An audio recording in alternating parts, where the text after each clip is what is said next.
రాజు తన రూమ్లో వచ్చి అలా నిద్రపోతూ ఉంటాడు. అలా రాజు అయితే నిద్రపోతూ ఉండగా ఇంతలో కావ్య రాజు దగ్గరకు వచ్చి రాజుని చూసి తనైతే ఏం చేయలేక తను ఒక వైట్ పేపర్ పెన్ను తీసుకొని తనైతే లెటర్ రాస్తూ ఉంటుంది.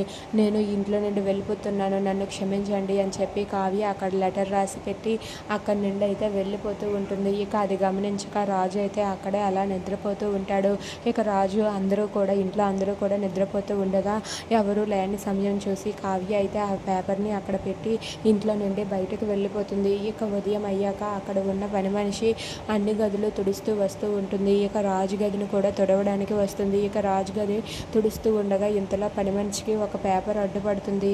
ఇక ఆ పేపర్ అడ్డుపడటంతో తనైతే ఆ పేపర్ని చూసి ఏంటి ఇదేదో కాగితంలా ఉందే అని చెప్పి అపర్ణకి ఇస్తుంది. ఇక అపర్ణ ఆ పేపర్ తీసుకొని ఏంటిది అని చెప్పి తీసుకొని చదువుతుంది. ఇక చదివేసరికి కావ్య రాసి పెట్టింది ఉంటుంది.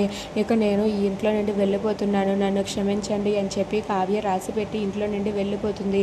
ఇక అది చూసి అపర్ణ ఇంట్లో వాళ్ళందరూ కూడా ఒక్కసారిగా షాక్ అయిపోతారు. ఇక అక్కడ ఉన్న అపర్ణ అయితే రాజుని పిలిచి రాజుని నిలదీసి అడుగుతూ ఉంటుంది.